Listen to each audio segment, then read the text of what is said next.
Hey guys, मैं अनुरोध गोस्वामी आपका अपना channel Goswami GS and maths classes में आपका स्वागत करता हूं। आज मैं नागरी लिपि का पार्ट नंबर 3 यानी 9 से लेकर 13 तक के क्वेश्चन को डिस्कस करूंगा। तो चलिए बिना देर किए हुए सेशन की शुरुआत करते हैं। क्वेश्चन नंबर 9 है कि नागरिक उत्पत्ति के संबंध में लेखक की क्या कहना है।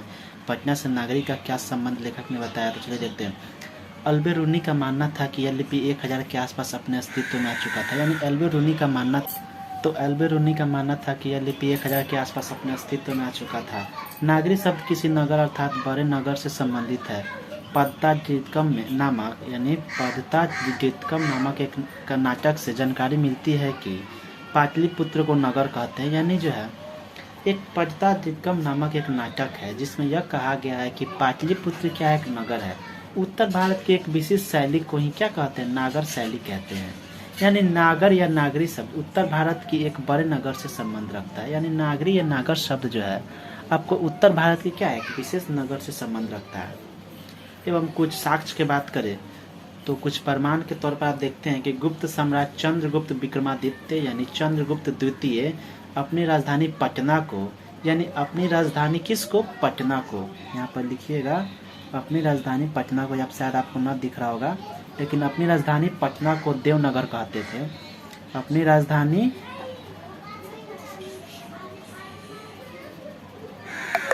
पटना को वे क्या कहते थे, देवनगर कहते थे। देवनगर की लिपि होने से उत्तर भारत में प्रमुख लिपि शब्द को देवनागरी का नाम दिया गया। एवं देवनगर की लिपि होने के कारण ही क्या है, उत्तर भारत के प्रमुख लिपि शब्द को ही क्या क्या देवनागरी की संज्ञा दी गई। तो यह रहा आपका क्वेश्चन नंबर 9। चलिए क्वेश्चन नंबर 10 को देखते हैं।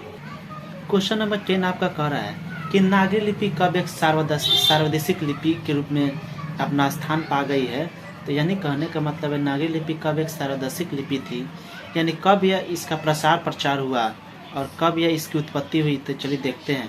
उत्तर भारत की एक विशेष शैली को हम क्या कहते हैं, जिस प्रकार नागर शैली कहते हैं। एवं विजयनगर के राजाओं के लेखों में क्या है, कन्नड़, तेलुगु और नागरी लिपि में मिलते हैं। यानी कहने का मतलब है कि विजयनगर जो साम्राज्य था, जिसके सबसे प्रतापी राजा कृष्णदेवराय थे, और आपको पता ही होगा कि विजयनगर साम्राज्य की स्थापना हरिहर एवं बुक्का नामक 2 भाइयों ने किया था। तो वही विजयनगर साम्राज्य की बात की जा रही है, ठीक है। एवं ईसा के 8वीं सदियों में हम नागरी लिपि को पूरे देश में ये क्या थे, व्याप्त थी। यानी ईसा के 8वीं सदी में जो नागरी लिपि है वो पूरे देश में क्या थी, यानी पूरे भारतवर्ष में व्याप्त थी। उस समय ये देश की एक सार्वदेशिक लिपि थी। यानी जो है आपका क्वेश्चन के अकॉर्डिंग आंसर यह होगा कि यह एक सार्वदेशिक लिपि के रूप में विराजमान 8वीं से 11वीं सदियों के बीच था। यानी कह सकते हैं कि जब हमारे देश में मेडिएवल हिस्ट्री था, मध्यकालीन इतिहास, क्योंकि 8वीं सदी के बाद से मध्यकालीन इतिहास का दौर हमारे देश में शुरू हुआ था। तो कहा जा सकता है यह भी कि जब 712 ईस्वी में मीर कासिम सिंध पर विजय प्राप्त किया था, तो उसके बाद का ये सीन है। तो जाहिर सी बात है कि एक मेडिएवल हिस्ट्री की घटना है। यानी उत्तर भारत की जिस प्रकार से हमने कहा, उत्तर भारत की एक विशेष शैली को आपने नागर शैली का दर्जा दिया। एवं विजयनगर राज्यों के जो है सम्राटों के लेख आपको कन्नड़, तेलुगु और नागरी लिपि में देखने को मिलता है। तो वही बात यह है कि ईसा की 8वीं से 11वीं सदी में नागरी लिपि जो है पूरे देश में क्या थी, व्याप्त थी। अतः वो है क्या है, सार्वदेशिक लिपि के रूप में विराजमान थी। चलिए क्वेश्चन नंबर 11 को देखते हैं। यानी नागरी लिपि के साथ साथ किसका जन्म होता है, इस संबंध में लेखक की क्या विचारधारा है, कैसी जानकारी लेखक देते हैं। तो चलिए देखते हैं। नागरी लिपि के साथ अनेक प्रादेशिक भाषाएं भी जन्म लेती है। 8वीं-9वीं सदी में आरंभिक का साहित्य मिलने लग जाता है। यानी 8वीं-9वीं सदी के आरंभ में क्या है, इसका साहित्य मिलने लगता है। हिंदी के आदि कवि सरहपाद 8वीं सदी के दोहा कोश के तिब्बत से जो हस्तलिखित मिली है वह 10वीं-11वीं सदी में लिखी गई थी। यानी जो है कह सकते हैं कि नागरी लिपि के साथ साथ आपको अनेक प्रादेशिक भाषाएं का भी जन्म हुआ। और यह भाषाएं का जन्म कब हुआ, तो 8वीं-9वीं सदी के आसपास। हिंदी के आदि कवि सरहपाद का जो है दोहा कोश के तिब्बत से जो हस्तलिपि मिलता है, वह भी आपको यह प्रमाण देता है कि वह लिपि आपको क्या है, 10वीं-11वीं सदी में लिखी गई थी। यानी कहने का मतलब यह है कि जिस तरह नागरी लिपि का विकास हुआ था, उसी प्रकार 8वीं से 8वीं सदी और 9वीं सदी के बीच में जो है अनेक प्रादेशिक भाषाएं का भी जन्म हुआ। हिंदी के और एग्जाम्पल के तौर पर देखें हम तो हिंदी के आदि कवि सरहपाद के दोहा कोश में भी जो तिब्बत से जो हस्तलिपि जो मिली है वो भी क्या है 10वीं 11वीं सदी का ही है। तो चलिए इसको और देखते हैं। जो क्या है कि इस काल में भारतीय आर्य भाषा परिवार की आधुनिक भाषाएं जैसे कि मराठी बांग्ला आदि जन्म ले रही थी। यानी इसी समय में ही क्या है कि मराठी बांग्ला आदि भाषाएं क्या कर रही थी, जन्म ले रही थी। क्वेश्चन नंबर 12 है कि गुर्जर प्रतिहार कौन थे। अनेक विद्वानों का मानना था कि ये बाहर से भारत आए थे एवं अनेक विद्वानों का मानना था कि गुर्जर प्रतिहार वंश के जो शासक थे वो भारत से संबंध नहीं रखते थे। उनका मानना था कि वह विदेशों से आए थे, यानी बाहर अपने देश को छोड़कर अन्य देशों से आए थे।